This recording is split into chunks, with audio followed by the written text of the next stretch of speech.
Segede pangapura nanti gun teko ing papan keniran.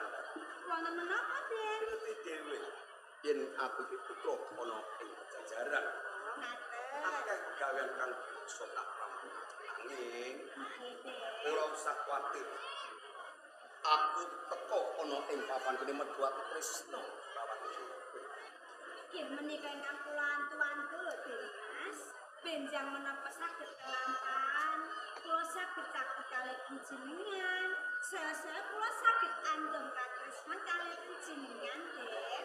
Andini senajan tresnaku lan kowe ana ing padepokan kang Kepon Prau kanthi cara gemitan nanging ora ngilangi nggon rasa tresna lawan tulusing batinku tresna lawan mula saka aja nganti kowe duweni rasa guna lawan aku yen aku saben randhat kumuni lawan kowe.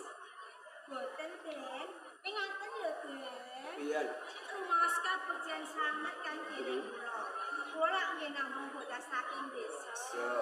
Dipun tresnani priyayi luhur kados dene panjenengan.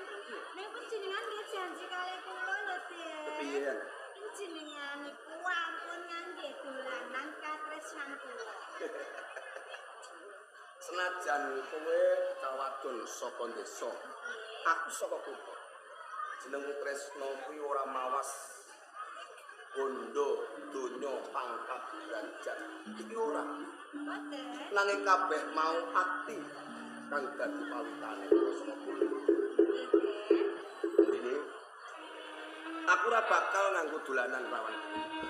Mergo aku bakal nembung marang wong kowe bakal mawas siji. Ben kowe percaya yen tresnaku lawan kowe ora tak dolanan.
Ngenani perkara iki.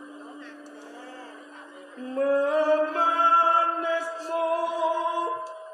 tengok jiwa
Saiki wis percaya. Sepiro gedene katresnanku lawan wis tak buktekke opo wae tak turu. Kula tansah ndedonga lho, Den. Mugi-mugi kemawon selaminipun kula kalih panjenengan boten saged pun pisahaken, Den. Tak jaluk yo kaya kono pian. Nggih. Kanggo kapitayanmu dina aku bakal nglawan kowe. Ten, Den. Mugi-mugi kemawon tiyang sepuh kula sarja nggih, Den. Karepake yo kaya Nggih, kersane kula niku saged tujuan kalih panjenengan. kowe bakal tak boyong kula nang keraton Pajajaran. Saestu, Den, Mas. Oh, mantu kula. Amin ngaten nggih bagya mulya sanget kula nggih, Den. Kula matur nuwun sanget dumateng panjenengan lho, Den.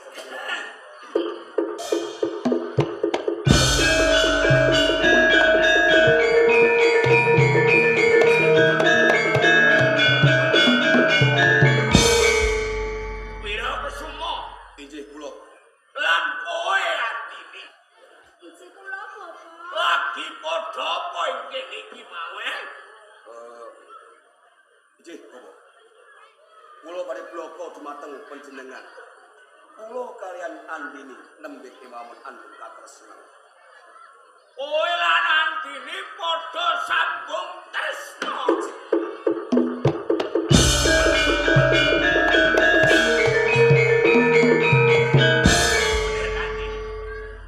Boten lepat sedayaturipun Demas Wirakasuma, Bapak. Padepokan Takuban Prawu iki ora panggonane wong jang-jangan. Takuban Prawu ora panggonane wong golek katresnan. Nanging panggonane wong ngangsu kawruh limbo pangerten kawruh kautaman. Bapak, kula mangertosi yen wonten ing tanggepan prawu menika kangge nimba ilmu ngangsu kawruh. Nanging, Bapak, kula menika sampun kebatu tresna kalian Andini. Reh ning panjenengan menika sampun mangertosi piyambak. Dinten sak menika kula temung Andini ajeng kula pek bojo. Andini arep gopek bojo.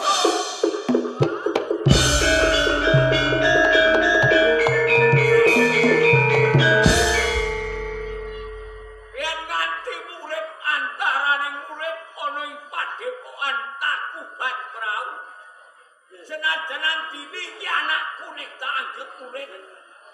Aja nganti ana murid kang sambung tresna. Yen nganti pepacuh iki diplanggar. Yen ana siku gendane Gusti sing gelar jagat. Sing nggo rape sekara ning kabudu aku lan perangane murid ana ing padepokan Tangkuban Prau. Mula Wiraksuma. Nggih. Yen kowe rumangsani dadi muridku, padha tresnamu lan andini.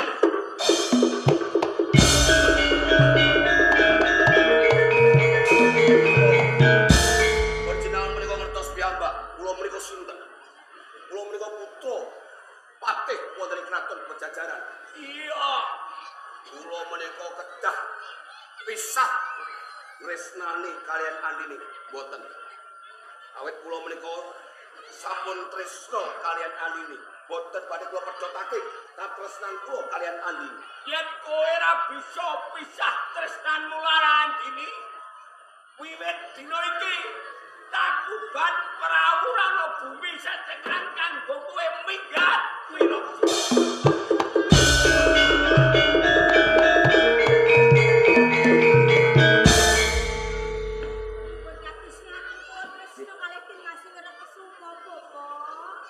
Kowe tresno ning tik-tikane orek-orek jenenge wong tuwa. Andini, Mas. ora usah gagak lho ing ati. Turutono apa kang panjenengan kuwi. Ayo dadi aku tresna kelawan. Turutono panjenengan wong tuwa. Yen aku kudu ninggalake padepokan aku. Apa Piye Wiraksuma? boten napa-napa, boten wonten bumi sak cengkal wonten ing padepokan Tangkuban Prau. Kula kedah ninggalake padepokan Tangkuban Prau. Boten napa-napa. Nanging mangiling-iling. Yen wonten lairipun pundang jabang bayi, besok gedene takon wong tuane lanang ampun nutuh kalian kula. Wiraksuma.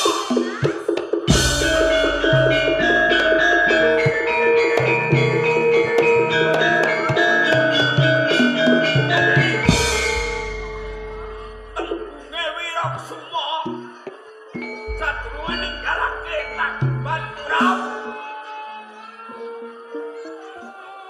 Dheweke matur, besok kalamun ana bayi lair, dewasane bayi, takon bapake aja nganti aku nutuh Wiraksuma.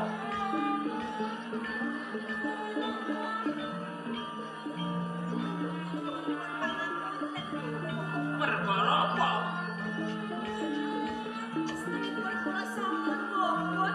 Kowe meteng.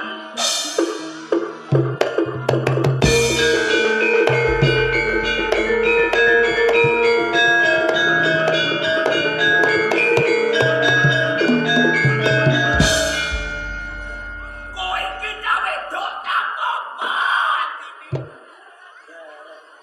Kowe iki anake guru. Kok siji saurupan loro saudon. Prawanmu kok aturake karo Raden Wiraksuma. Nganti tetel kawanitanmu saengga kowe meteng. Terus bayi yang lahir takon bapake piye?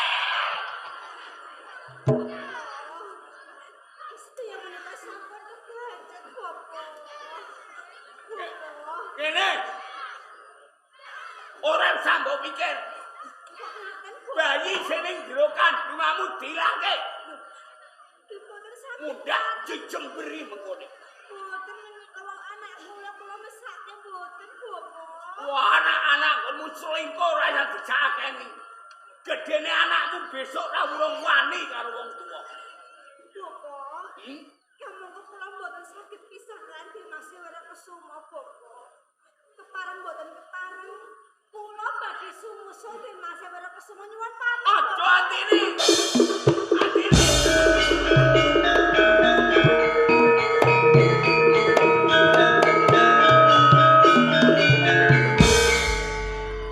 Lah aku ge wis tuwa anakku mung kowe dhewe kowe minggat.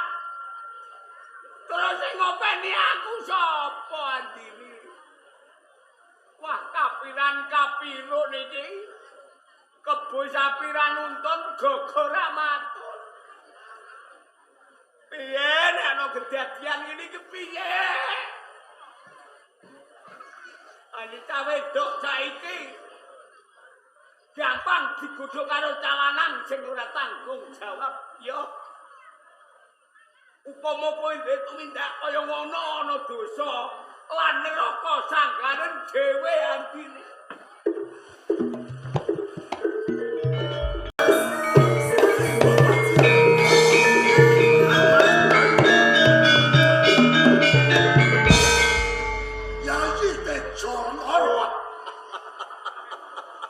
Kok saged pinanggih wonten margi menika badhe kita. Ya.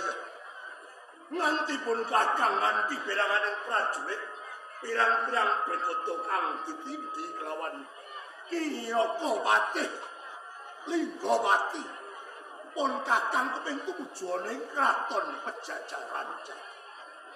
Badhe tumuju wonten ing kraton Pejajaran. Kaya ngono. Apa kaya ngono kuwi Baman Patih? Nganti prajurit pirang-pirang bergodo uga rampen sacukupe. Ki mesti ana wigati. Nek kowe yang separo bentuk bondo donya kathah. Bondo donya sakmono kae.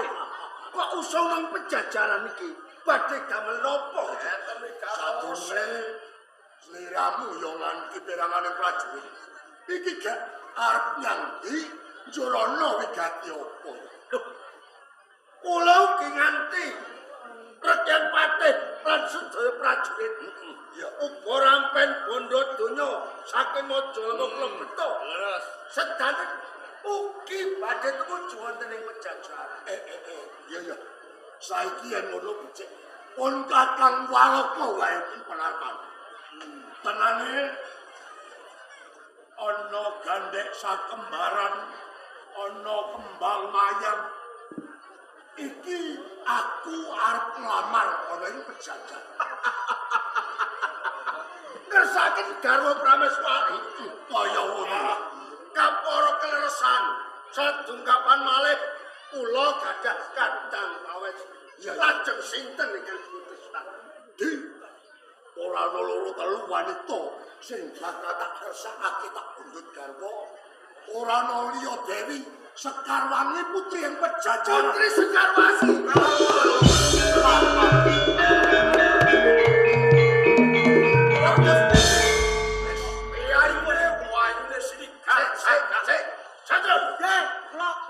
Apa aku ora salah keprungu iki? Teh, atus pundi sing dikersake kamasku mau sapa jenenge? Nek boten klentu. Sapa? Sekarwangi ta. Salut-salut Mbro Sekarwati, Bro. Wah, boten estu ingkang dipun kersaken Putri Sekarwangi saking Pejajaran. Dewi Sekarwangi sing tak kersakake tak pundhut garwa ya. Sampeyan niku bantu menawi. Sampeyan iki ampun nyemu. Kok nyemu? Kadang sepuh niku saged tinulat. Umpami wonten napa kemawon bloko. Boten usah dadak nyemu kalih pun kadang. Tejalengka pun kadang ora nyemu ya ora midak rasane sapa wae. Ngeten mawon. Lanjut mangsawan. Sabegataning prajurit uga rampen sacukupe kalebet bondo donya. Nggih. Niki kula ugi badhe nglamar wonten Pejajaran. Ya nyang Pejajaran. Nggih. Wah, jane wong ayu Pejajaran. Kang mongko kang badhe kula lamar. Sapa? Ugi mboten wonten 3 kalih. Namung Dewi Sekarwangi lho. Ya Dewi Sekarwangi.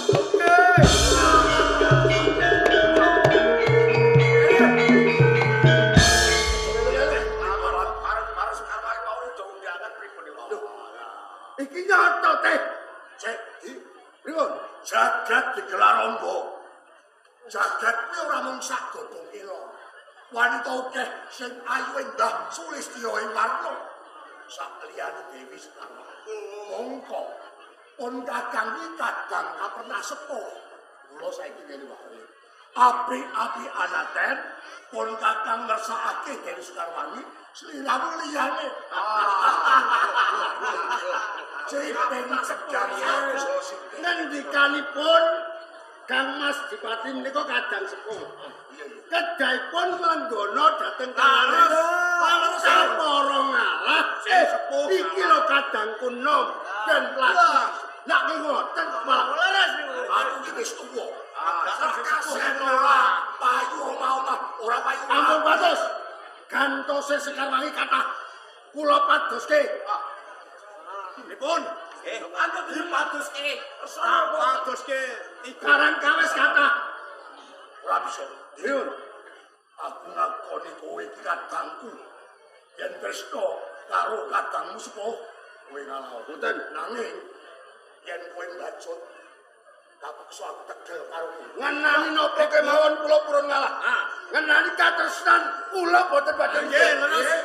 Kowe mbacut ampun.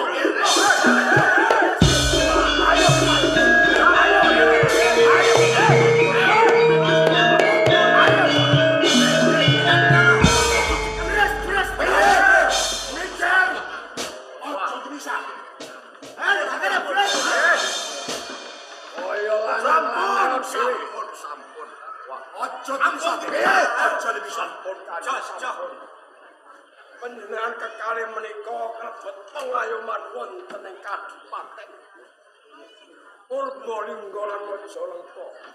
Lho, ingkang parikedah dipun sanjung-sanjung para piyagung, sembah-sembah pertitah. Lho, mung perkawis wanita kemawon kadalan kadang. Lah kuwi akan bener sesembahan sing jalan. Sing kebangetan sing marahi yo sampean dhewe sing. Kowe dhewe sampun. Lho kowe iki pati yo ngono. Lho cetha bupatine kedelen koyo kok yo malah melu ngalahke mawon. Melu-melu. Sampun. Jagat iki bener apa? Kathah wanita ingkang ayu kuwi ayune Sekarwangi. Ora bisa. Kudune Sekarwangi dadi garwane Tejo Lenggana. Aku ya ngono. Aku yen ora entuk Sekarwangi, lilo aku tegal karo kadang. Sampun. Ngeten. Nuwun sewu. Kula badhe mitrang kalih panjenengan. Kok panjenengan kadang badhe nglamar Dewi Sekarwangi. Menapa panjenengan sampun kepanglan sampun nate dadi wanuh Kang Sekarwangi. Durung. Durung. Mung kabar. Iya. Sekarwangi ayune sesegar jagat. Semanten ugi Kanjeng menapa panjenengan sampun nate tepangan kalih Dewi Sekarwangi. Wis sampun. Wis lha iki sampun tepangan. Ora apa-apa ning aku ora mung kabar. Aku nate sare bareng karo Sekarwangi. Wah. Ora Dewi Sekarwangi. Goro wae sampean. Ning ngimpi. Lho. Ngimpi. Padha wae yo gedablus. Piye ngimpi? Iki mawon. Adu nasib. Sareng-sareng tumuju wonten ing kraton Pajajaran. Adu nasib. Jika karepe piye? Sekarwangi mung setunggal dipun lamar yang kalih. Aten sinten ingkang dipun tampi salah setunggal kedah Lenggana. Upama aku sing ditampa teh, Kanjeng Dipati menawi dados pendherekipun. Tumiba kosok balen lamun aku sing dipilih. Kanjeng dados Lenggana. Pripun derekake? Pripun Kang Mas apik? Sarujuk mboten? Sarujuk. Nuwun pangapunten menawi wonten nyuwun pangapunten. Ora kaya pate ora aksan-aksanaken. Yohan. Kamangka Pajajaran nika tesih tebih, Pak. Iya. Boten wonten wibawane menawi to nglamar kok boten ngagem. Titian niku dados pundi? Bocah prajurit? Nggih. Titi aku disamaptake. Mengkirian. Oh, titian jenengan iku mung wedhus lho. Aja setia loro. Nek kula pireng kabar, teng Majalengka wonten titian ageng sanget. Apa kuwi? Sapi. Sak dure sapi. Lho, gajah. Teng Kowe ngomong gajah. Sing Kaya rino rumati gajah iki. seratine kowe. Mula saiki coba seratim ditake nang papan kene. Ora tamtomo.